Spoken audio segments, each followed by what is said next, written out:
Hello everyone.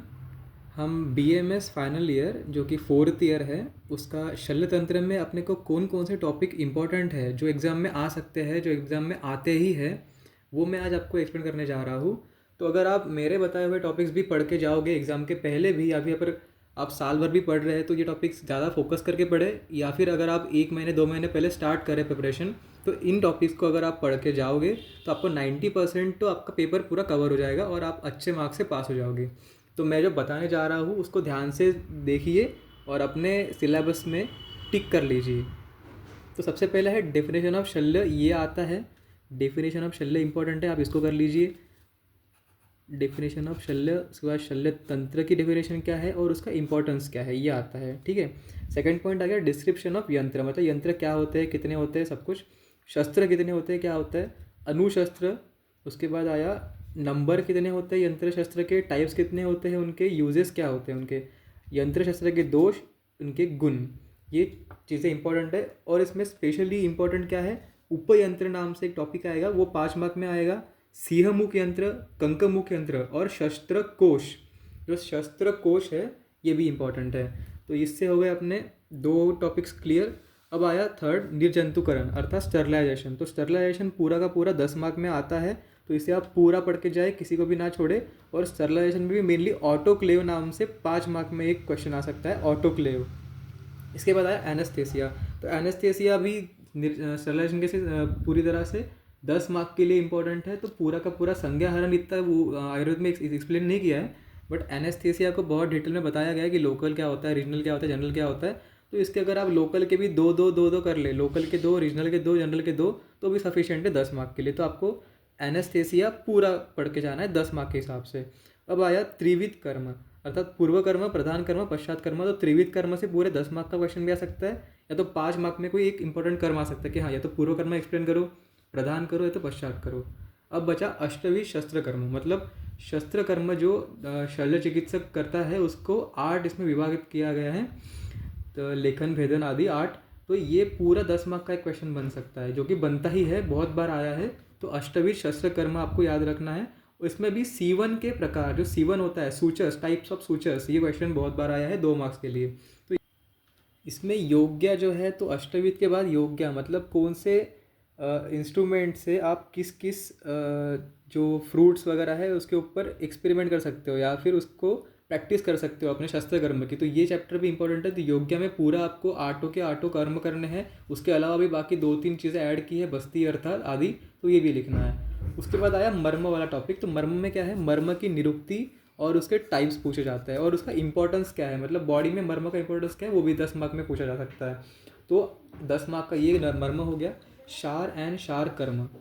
तो शार and शार कर्मों में मेनली शार सूत्र को 10 मार्क का वेटेज दिया है कि शार सूत्र निर्माण कैसे करते हैं, निर्माण विधि पूछी जाती है, कि शार सूत्र प्रिपरेशन एंड इट्स यूज़। तो शार सूत्र प्रिपरेशन का 5 मार्क और यूज़ का 5 मार्क है। 10 मार्क का क्वेश्चन शार सूत्र से बन सकता है। या फिर शार के गुण, शार के दोष, शार के कर्म, शार के प्रकार क्या होते हैं, ये सब भी आता है। अब आया अग्निकर्म। तो अग्निकर्म में भी पूरा 10 मार्क का क्वेश्चन बन सकता है। 10 मार्क के अंदर इसमें मेनली अग्निकर्म के प्रकार आएंगे, सम्यक दग्ध, उसके 4 प्रकार आएंगे, और उसकी चिकित्सा इंपॉर्टेंट है। और अग्निकर्म पूरा का पूरा 10 मार्क में आ सकता है। अब आया रक्तमोक्षण। तो रक्तमोक्षण का इंपॉर्टेंस क्या है, सिरावेद, प्रच्छान, श्रृंग, अलाबू, जलोका, जिसमें जलोका को 10 मार्क का वेटेज है। तो जलोका बहुत बार 10 मार्क के लिए पूछी गई है, तो जलोका आप अच्छे से याद करके जाना। अब आया बंधन विधि, मतलब बैंडेजिंग।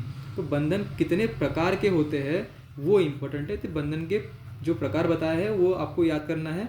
पीचू, प्लोथ, कवलिका, विकेशिका, इनका बस आपको परिभाषा याद करके जानी है। तो बंधन की विधि क्या होती है, मतलब बंधन क्या होता है पता होना चाहिए आपको, प्रकार याद करने हैं सारे। और ये जो 4 चीज़ें हैं, ये जैसे कॉटन स्वाब वगैरह जो होता है ना, वही है ये, और कुछ नहीं है। तो 2-2, 4-4 लाइन के हार्डली हार्ड परिभाषा होगी। तो पीचू, प्लोथ, कवलिका और विकेशिका, ये याद करना है। अब आया प्रनश्य शल्य और निरहरण के उपाय। प्रनश्य शल्य और निरहरण के उपाय पूरा 10 मार्क में आ सकता है, 10 मार्क में आया भी है बहुत बार। तो आपको ये प्रनश्य शल्य होता क्या है, कैसे होता है, और निर्हरण मतलब उसको बाहर निकालने के जो उपाय है वो बहुत आसानी से बताए गए हैं बुक्स में। तो वो भी आपको पूरा 10 मार्क के अंदर फंसेगा। तो आपको ये दोनों चीज़ें बहुत अच्छे से याद करनी है। अब आया fluid, electrolyte, acid, base, balance, nutrition. तो इसके अंदर आपको ये इंपॉर्टेंट है कि डिहाइड्रेशन आपको 5 मार्क में आ सकता है, ओवर हाइड्रेशन क्या होता है ये याद करना है। उसके बाद है एसिडोसिस, अल्कलोसिस। उसके बाद आता है कि इसमें आपको various replacement fluids in surgery, मतलब फ्लूइड थेरेपी क्या होती है। फ्लूइड थेरेपी आता है 5 मार्क में। Manage fluid and electrolyte imbalance, ये वाला टॉपिक पॉइंट भी आता है। तो इसमें इतने सारे पॉइंट्स इंपॉर्टेंट है। उसके बाद आया अपना रक्त का महत्व अर्थात रक्तस्राव अर्थात हेमरेज। तो हेमरेज में मेनली हेमोस्टेसिस मतलब रक्त स्तंभन के उपाय, ये 5 मार्क में आ सकता है। Blood transfusion, blood groups, compatibility, ये आता है 5 मार्क में। और मैनेजमेंट आता है। इसके बाद मेनली आता है हेमोस्टेसिस एंड हेमरेज। तो हेमरेज का भी 10 मार्क का क्वेश्चन आ सकता है, या फिर मिक्स करके हेमरेज एंड ब्लड ट्रांसफ्यूजन क्या होता है वो आ सकता है। उसके बाद आया डायरेक्टली अपन डायग्नोसिस टेक्निक्स पे। अब एंटीबायोटिक्स से ज़्यादा क्वेश्चन आते ही नहीं, इसलिए मैंने इसको स्किप कर दिया। डायग्नोस्टिक टेक्निक्स में मेनली आता है cat scan, CAT scan, MRI, biopsy, ये 3 चीज़ें इसमें इंपॉर्टेंट है। अब हम आते हैं पार्ट बी में। हमने पहले पार्ट ए देखा 50 मार्क्स का, बचा हुआ 50 मार्क्स देखते हैं पार्ट बी। षट क्रियाकाल आपने फर्स्ट ईयर से ही पढ़ा होगा तो आपको अच्छे से आता ही होगा, तो उसको पूरा कर लीजिए। 10 मार्क में पूरा क्वेश्चन आ सकता है कि षट क्रियाकाल एक्सप्लेन करो, या फिर कोई एक काल आ सकता है कि इसको एक्सप्लेन करो। इसके बाद आता है विद्रदी, जो व्रणशोथ है ये भी आया है शोफ नाम से, इन्फ्लामेशन।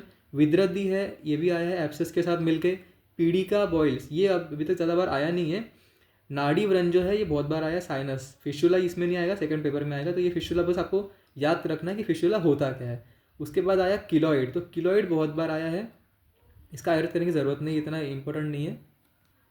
इसमें कोत जो है कोत, तो इसका आयुर्वेद एक्सप्लेनेशन दिया नहीं है बुक्स में, तो इसलिए गैंग्रीन नाम से ही क्वेश्चन आएगा अगर, या फिर कोत नाम से भी क्वेश्चन आए तो आपको गैंग्रीन ही लिख के आना है। तो 10 मार्क का गैंग्रीन को वेटेज है। सेकंड आया ग्रंथि और अर्बुद, दोनों टॉपिक्स आयुर्वेद की इंपॉर्टेंट है, और उसी का सिस्ट एंड ट्यूमर दोनों इंपॉर्टेंट है। उसके बाद आया निरुक्ति व्रण की। व्रण जो चैप्टर है बहुत इंपॉर्टेंट है। व्रण चैप्टर में समझ नहीं आता कि क्या पढ़े और क्या छोड़े, इसलिए व्रण के स्पेसिफिक चीज़ें है कि व्रण में निरुक्ति पढ़नी है, निरुक्ति क्या होती है और व्रण के प्रकार क्या होते हैं। उसके बाद आया इसमें व्रण के अंदर आता है कि इसमें दुष्ट व्रण क्या होता है, शुद्ध व्रण क्या होता है, ठीक है। इसके बाद इंपॉर्टेंट में आया पथ्य अपत्य क्या करते हैं व्रण चिकित्सा में, षष्ठी उपक्रम क्या होता है वो आता है, और सद्योव्रण क्या होता है वो आता है, उसकी चिकित्सा आती है।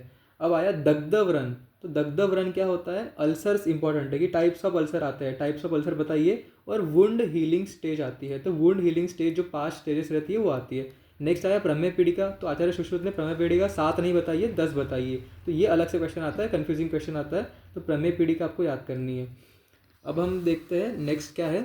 तो नेक्स्ट में त्वक विकार में मेनली इसमें चिप्प क्या होता है वो आता है, और कदर अर्थात कौन, तो ये 2 चीज़ें इसमें इंपॉर्टेंट है इस चैप्टर में।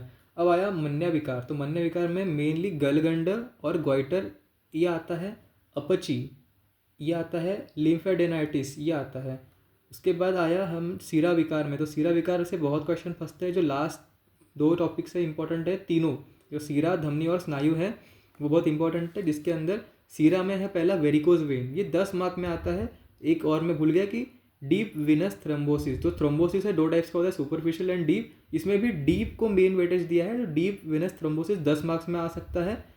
वेरिकोज वेन 10 मार्क में बहुत बार आया है। उसके बाद आया धमनी विकार, धमनी विकार में मेन है एन्यूरिज्म, बहुत बार आया है 10 मार्क में। बर्गस डिसीज़, अथेरोस्क्लेरोसिस और रेनॉल्ड्स डिसीज़, ये तीनों या फिर कह सकते हैं चारों 10 मार्क में आए हैं, बहुत बार आते भी हैं, तो ये 10 मार्क में आ सकते हैं। अब बचा स्नायु विकार में मेनली है टेनिस एल्बो, ये 5 मार्क या फिर 10 मार्क में आएगा। गैंग्लियन मतलब गैंग्लियोनिक सिस्ट, तो ये 10 मार्क में आ सकता है। इस तरह हमने शल्य 1 पेपर का क्या क्या टॉपिक्स इंपॉर्टेंट है वो देख लिया। आप अगर इतने टॉपिक्स भी देख लोगे, एक बार पढ़ लोगे इन सबको, तो आपका 90% पेपर पूरा आपका प्रिपेयर हो जाएगा और अच्छे मार्क्स से आपको पास हो जाओगे। अब हम सेकंड पेपर जो शल्य 2 है उसका वीडियो नेक्स्ट वीडियो बनाएंगे। Thank you.